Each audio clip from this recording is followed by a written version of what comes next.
Light সর্বপ্রথম আবিষ্কার, এটা বেদাত। বেদাতের বাংলা হলো নব আবিষ্কার। লাইট সর্বপ্রথম আবিষ্কারের নাম যদি নতুন আবিষ্কার হয়, এটার আরবি হলো বেদাত। মাইক সর্বপ্রথম আবিষ্কারের নাম বেদাত, বাংলা হলো নতুন আবিষ্কার। ফ্যান সর্বপ্রথম আবিষ্কার, এটার বাংলা হলো নতুন আবিষ্কার, আরবি হলো বেদাত। বুঝছেন?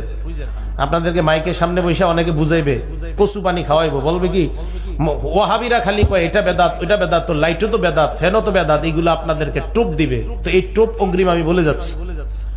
হ্যাঁ ঠিক আছে, মাইক বেদাত, লাইট বেদাত। আমরা বলি, বলেন তো এই মাইক লাইট ফ্যান যদি না থাকে আগামীকাল ফজর আমরা পড়বো না? দুই একজন কয় ফ্যান না থাকলে মসজিদে ফজর পড়বো না, গরমকালে এসি না থাকলে মসজিদে ফজর পড়বো না। তাহলে এই বেদাত আমাদের দিনের কোনো ক্ষতি করে না।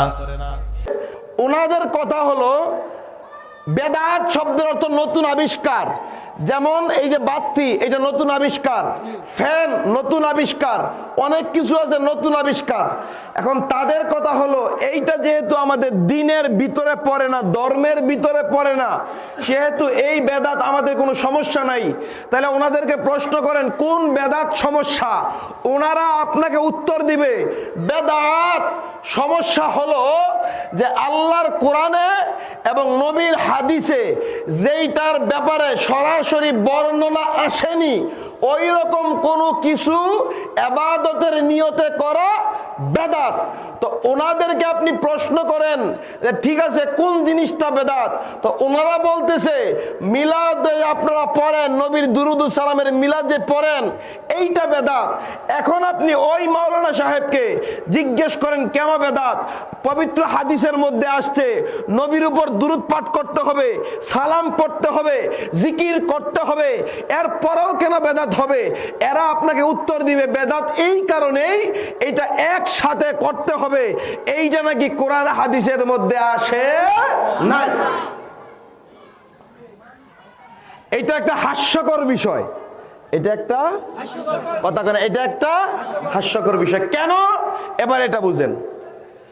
হাস্যকর বিষয় হওয়ার কারণ হচ্ছে বেদাত কাকে বলে আপনি বুঝেন।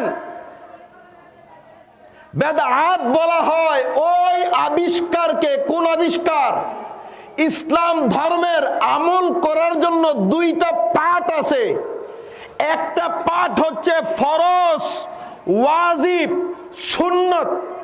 আবার বলছি, একটা পাঠ হচ্ছে ফরজ, ওয়াজিব, সুন্নত। এই ফরজ, ফজরের নামাজ কয় রাকাত? কথা বলেন। ফজরের নামাজ 4 রাকাত, 2 রাকাত সুন্নত, 2 রাকাত ফরজ। এইটা আপনাকে নবীর অনুসরণ থেকে করতে হবে।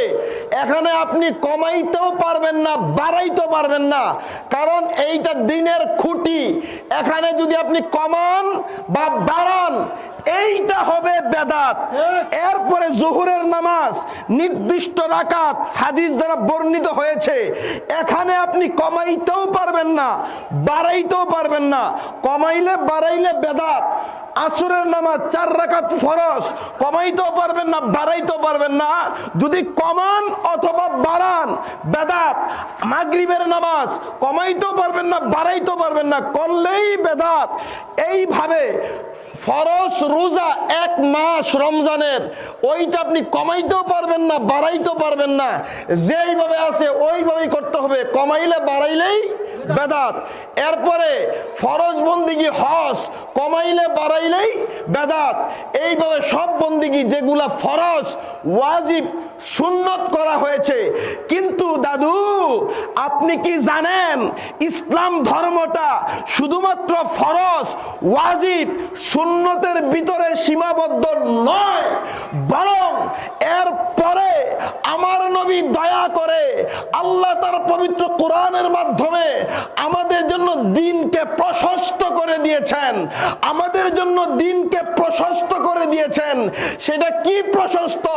সেইটা হচ্ছে নফল বন্দিগি। নফল বন্দিগি, মুস্তাহাবের বন্দিগি।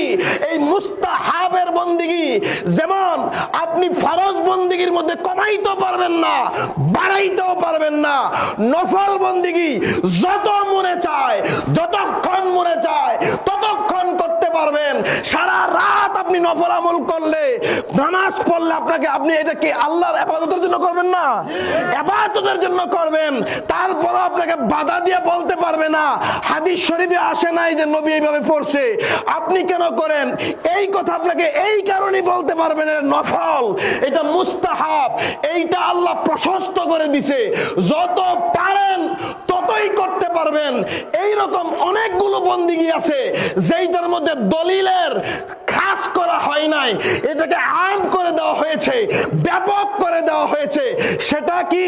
যেমন জিকির, জিকির করার জন্য নির্দিষ্ট সময় নাই, জিকির করার জন্য নির্দিষ্ট বিষয় নাই, যতক্ষণ মনে চায় ততক্ষণ জিকির করতে পারবেন, যত মনে চায় নফল পড়তে পারবেন, যত মনে চায় দুরূদ পড়তে পারবেন, যত মনে চায় কোরআন তেলাওয়াত করতে পারবেন, ইবাদতের নিয়তে করবেন।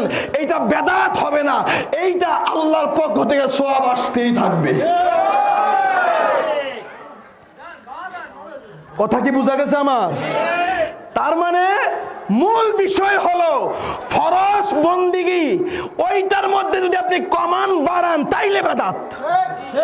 কথা বলে না কেন? ফরজ বন্দিগি এইটার মধ্যে যদি কমান বাড়ান তাইলে বেদাত। ওয়াজিব বন্দিগি কমাইবেন বাড়াইবেন বেদাত, সুন্নত বন্দিগি কমাইবেন বাড়াইবেন বেদাত।